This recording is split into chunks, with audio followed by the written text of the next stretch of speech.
Titanic को बनाने वाले ने कहा था कि ये डूब नहीं सकता, खुदा भी इसे नहीं डुबो सकता। फिर ऐसा हुआ कि पहले ही समुद्री सफर के दौरान वो ऐसा डूबा कि आज तक निशाने इबरत है, और उसको देखने वाले जो भी जाते हैं वो भी बड़ी मुश्किल से बच पाते हैं। आज से ठीक 111 साल कबल टाइटैनिक एक अंधेरी रात में एक बर्फानी तोदे यानी आइसबर्ग से टकरा गया था। उस वक्त जहाज पर सवार ज्यादातर अफराद नींद की आगोश में थे।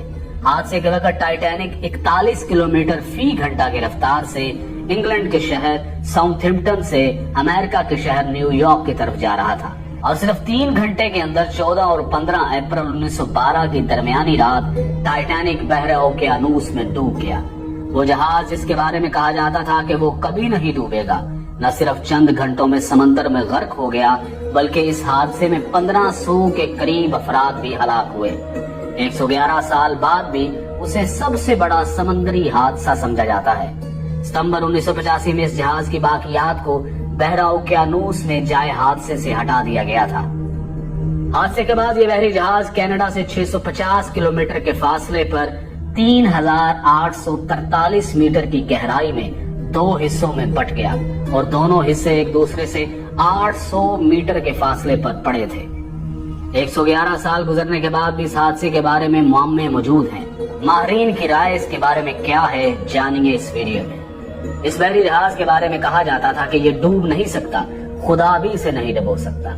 इस यकीन की कुछ वजूहात भी थी। Federal university of Rio de Janeiro के शोबा बहरिया और ओशन इंजीनियरिंग के प्रोफेसर और इंजीनियर अलेक्जेंडर डी पेनहो कहते हैं कि इंजीनियरिंग के लिहाज से ये डिजाइन की बुनियाद पर तैयार करदा पहला बहरी जहाज था। कई वाटर टाइट कंपार्टमेंट्स बनाए गए थे, यानी जहाज का एक कमरा पानी से भर भी जाए तो दूसरे कमरे को गर्क नहीं कर सकता था। वो बताते हैं कि इस जहाज की तैयारी के दौरान कुछ मुश्किलात पेश आई थी, जैसा कि जहाज की ऊंचाई कितनी रखी जाएगी ताकि बिजली की तारें और पानी के पाइप ठीक से काम कर सके। इस पर बहुत सोच विचार की गई थी। प्रोफेसर अल्हो के मुताबिक इस पर गौर करने के बाद उस वक्त के इंजीनियर ने जहाज की ऊंचाई का तयन किया। यहाँ तक कि सैलाब की सूरत में उन्होंने अंदाजा लगाया कि पानी छत की ऊंचाई तक नहीं पहुंचेगा। उन्होंने छत पर महफूज कंपार्टमेंट भी बनाए थे, लेकिन तब किसी ने बर्फ के तोदे से जबरदस्त टकराव का सोचा भी नहीं होगा। माहिरीन का कहना है कि तसादुम इतना जोरदार था कि जहाज की मेन बॉडी में जहाज की निसफ लंबाई तक सुराख हो गया था। ऐसी हालत में पानी टेक तक पहुंच गया था। जहाज पानी से भरने लगा था। ऐसी सूरत हाल में रेस्क्यू मुमकिन नहीं होता। आप पानी को निकालने के लिए जहाज में मौजूद तमाम पंप्स चालू कर सकते हैं, आप सब कुछ आजमा सकते हैं, लेकिन जिस रफ्तार से पानी अंदर आ रहा होता है उसी रफ्तार से उसे वापस बाहर नहीं फेंका जा सकता। एक जबरदस्त तसादुम के बाद जहाज की साख में तब्दीली आई और दरवाजे बंद नहीं हो रहे थे, वो भंस गए थे। टाइटैनिक को इस दौर में भी खालस स्टील से बनाया गया था, लेकिन उस वक्त का स्टील ऐसा नहीं था, आज की फौलाद की तरह मजबूत नहीं था।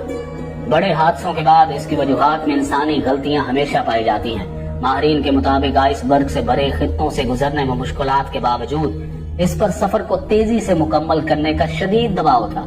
दरअसल ये दबाव ब्लू बैंड हासिल करने के लिए था। 1839 में शुरू होने वाला ये एजाज बहरा ओकेयानूस को अबूर करने वाले तेज तरीन जहाज को दिया जाता था। टाइटैनिक को इस एजाज का सबसे मजबूत दावेदार समझा जाता था। इस वक्त दुनिया की बड़ी कंपनियों के दरमियान जहाज बनाने का मुकाबला था। उस वक्त इंग्लैंड और जर्मनी के दरमियान मुकाबला था कि सबसे बड़े और तेज तरीन जहाज कौन बनाएगा। सबसे बड़े और तेज तरीन जहाज को सरकारी तौर पर ब्लू बैंड मिल गया। इस कारनामे को हासिल करने के लिए किसी भी जहाज के लिए पहला सफर सबसे अहम समझा जाता था। पहले सफर के दौरान जहाज की हालत सबसे बेहतर होती है। जहाज पहले सफर में तेज तरीन रफ्तार हासिल कर सकता है, और टाइटैनिक ने भी तेज तरीन रफ्तार हासिल करने की कोशिश की थी। बच जाने वाले लोगों में से बहुत से लोगों ने बताया था कि जहाज के कप्तान को इर्द गिर्द के इलाके में बर्फ के तोदों के बारे में इतला दी गई थी, लेकिन उसने जहाज की रफ्तार कम नहीं की, क्योंकि वो तेज रफ्तारी से बहरा ओकेयानूस को अबूर करके ब्लू बैंड हासिल करना चाहता था। लेकिन यही तेज रफ्तारी और गरूर और तकब्बुर और खुदा को चैलेंज इस जहाज को डुबोने का सबब बने। टाइटैनिक हादसे में 1500 के करीब अफराद हलाक हुए, जिसके बाद समुद्री जहाजों के हिफाजती निजाम को बेहतर बनाने की कोशिशें शुरू कर दी गयी। इस हादसे के बाद समुद्री जहाजों की हिफाजत के लिए रडार जैसे आलात की तैयारी शुरू की गई। ٹائٹینک کے حادثے میں بہت سے لوگ اس لیے مارے گئے کہ ان کے پاس لائف بوٹس نہیں تھی، اور ٹائٹینک میں لائف بوٹس اس لیے بھی کم تھی کیونکہ ان کا دعویٰ تھا کہ یہ جہاز کبھی نہیں ڈوب سکتا۔ اس یقین کی وجہ سے جہاز میں صرف آدھی لائف بوٹس رکھی گئی تھی۔ یہ حادثہ سمندری جہازوں کی حفاظت کے حوالے سے ایک اہم سنگ میل ثابت ہوا۔ سمندری جہازوں کی حفاظت کے لیے ادارہ جاتی فریم ورک بنایا گیا، تعمیر کے دوران حفاظتی پیرامیٹرز کا خیال رکھا گیا، اسے مسلسل بہتر بنانے کے منصوبے پر کام کیا گیا۔ آج کے دور میں ریڈار برف کے تودوں کو بہت